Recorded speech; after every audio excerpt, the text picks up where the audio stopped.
Hi, I'm Brandon Bowles, and I'm going to talk a little bit about green building, a topic that we've touched on slightly in class, why it is important, and specifically how it relates to the topic of sustainability.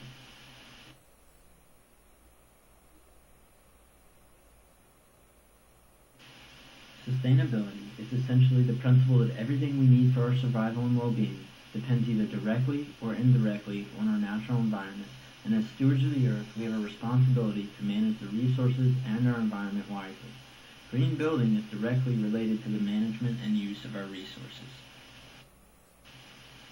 Green building is defined as building new homes in a manner that conserves resources, and it has a part in nearly every aspect of building, from development to construction. It is essentially a subset of sustainability, or a way that resources can be used in an environmentally friendly manner.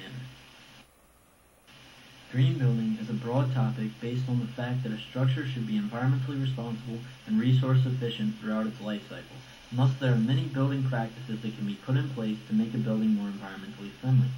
Some of these practices include water conservation, selection of correct building materials, landscaping, energy efficiency, and recycling. One green building practice is water conservation reduction. This occurs both during construction and throughout the life of the building. One example of water reduction would be the use of low-flow shower heads and faucets, while an example of water conservation would be rainwater harvesting, which involves collecting rainwater through gutters and other sources, and then using it for irrigation. Selecting building materials based on their environmental footprint, recyclability, and durability is another green building practice.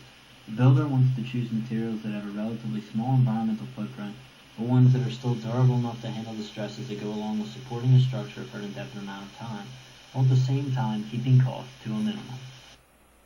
A third green building practice is green landscaping. This means landscaping using techniques that preserve the natural environment. It aims to minimize runoff and therefore erosion, ultimately protecting plants and vegetation.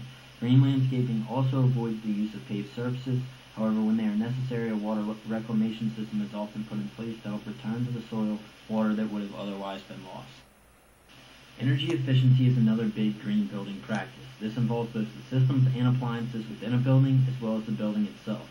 As previously discussed, the building would be constructed with environmentally friendly materials that would also have to be excellent insulators. Heating and cooling systems as well as appliances would also be extremely energy efficient, and often consist of solar panels or geothermal heating systems. A final green building practice is the recycling and reuse of materials both during construction and throughout the life of the building. Going along with this is the reduction of waste in general throughout the entire process. Many materials recycled during construction return to be used to make the same object again, such as wood. However, other materials are made into insulation for future green building projects. In conclusion, green building goes hand in hand with sustainability. One is a subset of the other, however they both directly involve our natural environment. Therefore, it is important to understand what consequences our current actions are having upon the earth and to make an effort to conserve resources and protect the environment itself.